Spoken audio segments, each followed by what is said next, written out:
Haunted swimming pool. राज अपने बेटे के पैदा होने के बाद शहर से गांव आकर बस गया था।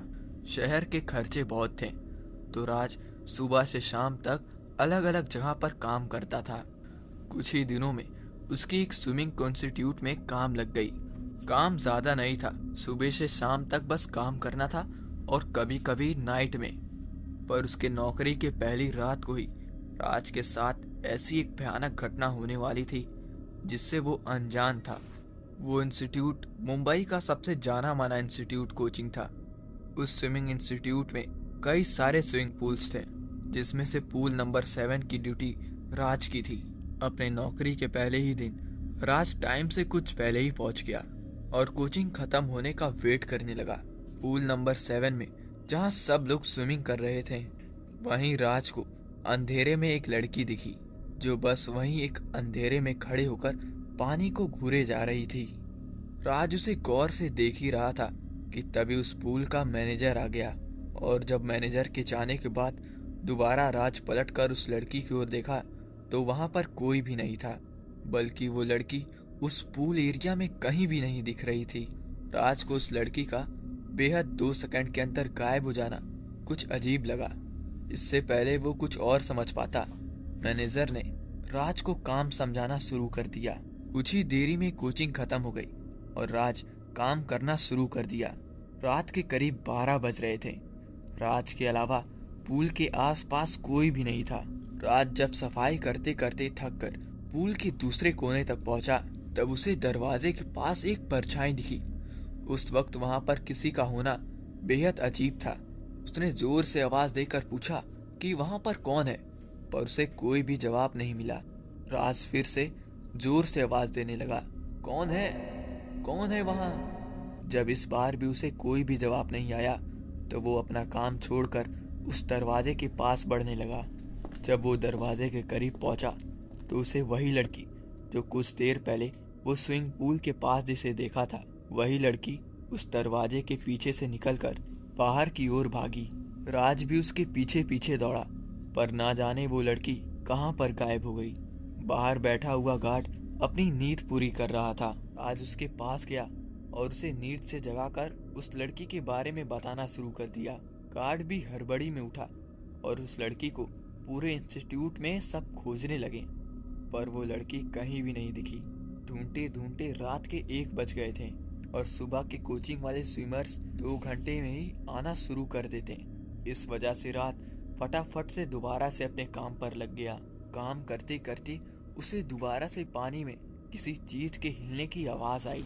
वो मुड़ा और देखा कि पानी बिल्कुल शांत था और उस पूरे पूल के कॉम्प्लेक्स में पूरा सन्नाटा था। वो उस आवाज को किसी कीड़े की आवाज सोचकर उसे नजरअंदाज करके फिर से काम पर लग गया। वो पूल के आसपास का फर्श साफ करके फिर से पूल की ओर मुड़ा और आखिरी बार वो दोबारा से चेक करने लगा कि पूल अच्छी तरीके से साफ हुआ है या नहीं। लेकिन जैसे वो पूल के पास पहुंचा और वो पूल के अंदर देखा, तो उसे पूल के नीले पानी के अंदर एक लड़की का शरीर दिखा जो पूरे तरीके से सफेद पड़ा हुआ था। उस लड़की के बाल धीरे धीरे पानी के ऊपर आ रहे थे। वो उसी लड़की का शरीर था जिसे राज ने अभी कुछ देर पहले ही देखा था। राज बहुत ज्यादा डर गया। उस लड़की की लाश अब पानी के ऊपर आ रही थी। राज काफी घबराते हुए उस पानी में डूबे हुई लाश को बाहर निकालने के लिए उसके करीब गया, तो उस लड़की की आंख अपने आप से खुल गई। उस लड़की का चेहरा बिल्कुल सफेद पड़ा हुआ था और उसकी आंखें बिल्कुल लाल थीं। राज उसको देखकर काफी घबरा गया और डर के मारे उसका पैर फिसल गया और वो उसी स्विमिंग पूल के पानी में गिर पड़ा। और जब उसने बाहर निकलने के लिए कोशिश की, तो उसे ऐसा लगा कि किसी ने उसका पैर पकड़ लिया है और वो पानी के अंदर खींचता चला गया। राज काफी जोर से चिल्लाया, पर उसके चिल्लाने का कोई भी असर नहीं हुआ। वो पानी के अंदर और तेजी से डूबता चला गया। अब पानी राज के मुंह और नाक में जाने लगा था। राज की आंखों के सामने अंधेरा छाने लगा था और धीरे धीरे अब उसकी आंखें बंद हो गईं।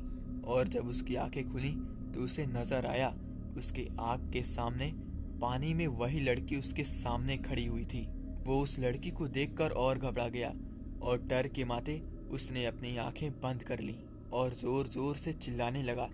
जब उसने कुछ देर बाद अपनी आंखें खोली तो उसे एहसास हुआ कि वहां सुबह के स्विमिंग वाले लोग और सिक्योरिटी गार्ड खड़े थे और वो लड़की दूर दूर तक कहीं भी नहीं थी। और जब उसने उन सबको देखा तो वो थोड़ा सा शांत हुआ, अब क्योंकि वो इतना घबराया हुआ था कि उसके आंखों से आंसू आने लगे। और जब उसने अपने साथ हुआ रात का पूरा किस्सा बयां किया तब उनमें से ही एक लड़का उसे एक किनारे की ओर ले गया। और जब उसने राज को एक ऐसी बात बताई जिसे सुनकर राज की रूह कांप उठी। उसे पता चला कि आज से करीब साल भर पहले मनीषा नाम की लड़की इसी स्विमिंग पूल में डूबकर मर गई थी। मनीषा उस इंस्टीट्यूट की बेस्ट स्विमर थी और वो रोज रात को पूल नंबर 7 में प्रैक्टिस करने के लिए आती थी। उस इंस्टीट्यूट की एक स्टूडेंट ने जलन में आकर एक रात मनीषा के साथ शरारत करने के बहाने उसे धक्का देकर उसी स्विमिंग पूल में डुबा दिया और वहां से चली गई। उस स्टूडेंट को ये सब मजाक लग रहा था, पर मजाक मजाक में ही मनीषा की जान चली गई और उसकी पानी में डूबने के कारण मौत हो गई थी। ये सब सुनकर राज की हालत बहुत खराब हो गई। उसके साथ जो कुछ भी हुआ था वो एक आत्मा ने किया था, ये सोचकर वो अंदर से घबरा चुका था। उस लड़की का चेहरा उसके दिमाग से निकल ही नहीं रहा था, इसलिए वो अगले ही दिन वो नौकरी छोड़ दी।